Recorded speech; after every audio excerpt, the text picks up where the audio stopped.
nchi yetu iko salama. Ingawa tuko na matatizo machache hapa na pale, kwa nguvu na kwa ile huduma ambayo IG ameweka na timu yake, tunaona na wale wote tunafanya kazi katika wizara ya usalama na hata wizara ya ulinzi. Kama nchi nzima usalama uliopo ni kwa sababu ya utumishi ya wale wanajitolea kwa roho zao zote kuhakikisha kwamba mabadiliko yamepatikana katika nchi yetu. Mabadiliko mengi yamefanyika kwa miaka mitatu ambayo umekuja katika uongozi. Na haijafanyika tu kwa bahati, ni kwa sababu ya ile investment umeweka katika sekta ya security. Ya kwanza ni modernization program.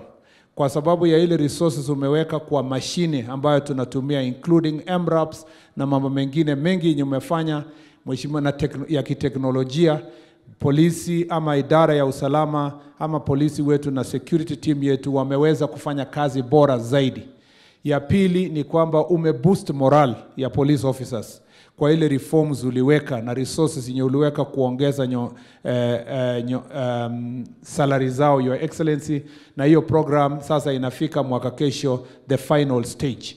Pia ningependa kusema kwamba ni kwa sababu pia ya uongozi wako ambao ni thabiti, wewe unafuatilia mambo yote ambao uliwaambia wa Kenya, ndio unaona hapa Laikipia mabadiliko yamefanyika.